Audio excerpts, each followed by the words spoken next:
अस्सलाम वालेकुम। अनाया चीमा वॉइस में खुश आमदीद। मेरे चैनल को सब्सक्राइब करें और बेल के आइकन को प्रेस करके ऑल का ऑप्शन सेलेक्ट करें। मेरी बीवी ने कुछ दिनों पहले घर की छत पर कुछ गमले रखवा दिए और एक छोटा सा बाग बना लिया। गुज़श्ता दिनों में छत पर गया तो ये देखकर हैरान रह गया कि बहुत गमलों में फूल खिल गए हैं। लीमू के पौधे में 2 लीमू भी लटके हुए हैं और 2-4 हरी मिर्चें भी लटकी हुई नजर आईं। मैंने देखा कि गुज़श्ता हफ्ते उसने बांस का जो पौधा गमले में लगाया था उस गमले को घसीट कर दूसरे गमले के पास कर रही थी। मैंने कहा, तुम इस भारी गमले को क्यों घसीट रही हो? बीवी ने मुझसे कहा कि यहाँ ये बांस का पौधा सूख रहा है, इसे खिसकाकर उस पौधे के पास कर देते हैं।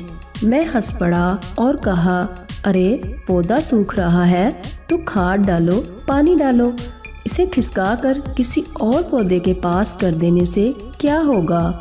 बीवी ने मुस्कुराते हुए कहा, ये पौधा यहाँ अकेला है इसलिए मुरझा रहा है, इसे उस पौधे के पास कर देंगे तो ये फिर लहलहा उठेगा। पौधे अकेले में सूख जाते हैं लेकिन इन्हें अगर किसी और पौधे का साथ मिल जाए तो जी उठते हैं। ये बहुत अजीब सी बात थी। एक एक करके कई फोटो आंखों के आगे बनती चली गईं। वालिद की मौत के बाद वालिदा साहिबा कैसे एक ही रात में बहुत बूढ़ी हो गई थीं। अबू जान के जाने के बाद वो सूखे हुए पौधे की तरह रहती थीं। जिस वालिदा साहिबा को मैंने कभी उदास नहीं देखा था वो वालिद साहब के जाने के बाद खामोश सी हो गई थीं। मुझे बीवी के यकीन पर मुकम्मल एतमाद हो रहा था। लग रहा था कि सचमुच पौधे अकेले में सूख जाते होंगे।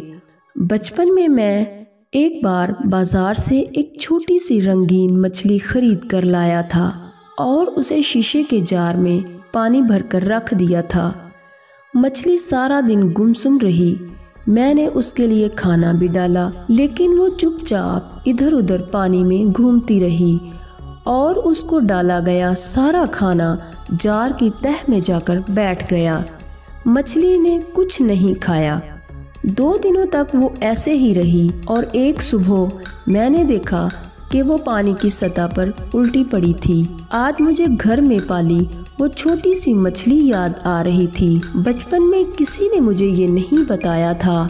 अगर मालूम होता तो कम से कम 2-3 या सारी मछलियाँ खरीद लाता और मेरी वो प्यारी मछली यूं तन्हा ना मर जाती।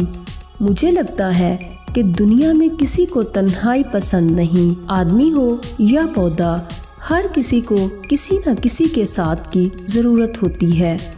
आप अपने इर्द गिर्द झांकें, अगर कहीं कोई अकेला नजर आए तो इसे अपना साथ दीजिए, उसे मुरझाने से बचाएं। अगर आप अकेले हों तो आप भी किसी का साथ लीजिए। आप खुद को भी मुरझाने से रोकें। तन्हाई दुनिया में सबसे बड़ी सज़ा है। गमले के पौधे को तो हाथ से खींचकर एक दूसरे पौधे के पास किया जा सकता है लेकिन आदमी को करीब लाने के लिए ज़रूरत होती है रिश्तों को समझने की, महफूज करने की और समेटने की। अगर दिल के किसी गोशे में आपको लगे कि ज़िंदगी का रस सूख रहा है, ज़िंदगी मुरझा रही है, तो इस पर रिश्तों की मोहब्बत का रस डालिए, खुश रहिए और मुस्कुराइए। कोई यूं ही किसी और की गलती से आपसे दूर हो गया हो तो उसे अपने करीब लाने की कोशिश कीजिए।